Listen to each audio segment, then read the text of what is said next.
গত কয়েকদিন ধরে মিয়ানমারের রাখাইন রাজ্যে সশস্ত্র সংঘর্ষ চলছে। সেখানে আরাকান আর্মির সঙ্গে আরসা, আরএসও, আরআইএম এবং নবী হোসেন গ্রুপের মধ্যে চলমান গোলাগুলির প্রভাব পড়ছে বাংলাদেশের সীমান্ত এলাকায়।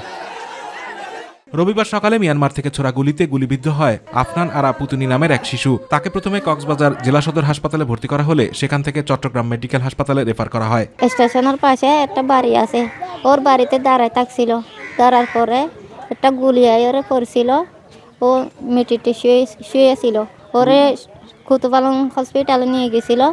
ওরে ও তোকে চট্টগ্রাম রেফার দিছে, এখন অক্সিজেনে আছে। দুয়ান মাঝে নাস্তা লাগিয়ে নাস্তালে আয়ের খাকাই আয়ের দেড়ে আড়ি আয়ের দেড়ে মেয়ে রুডে রেড়ে দুয়ান মেয়ে রুডে হাসার দুয়ান লাড়ি আয়ের দেড়ে নাস্তা খাই আয়ের দেড়ে আয় গুলি বলছে না নাতির মাথার মাঝে।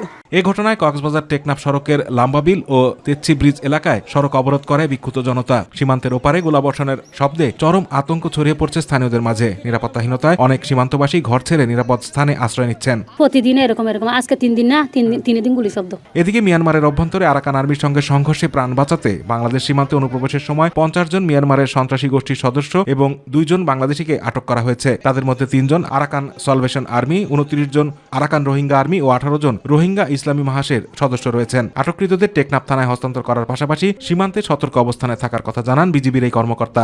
আমরা এখন এখানে অবশ্যই খুব সতর্ক অবস্থানে আছি। আমরা আগে থেকে যারা বিভিন্ন সন্ত্রাসী গ্রুপ যারা ওইখানে অরাজকতা তৈরি করছে তাদের আমরা কিছু লোককে ধরছি, আরো অপারেশন চলমান আছে।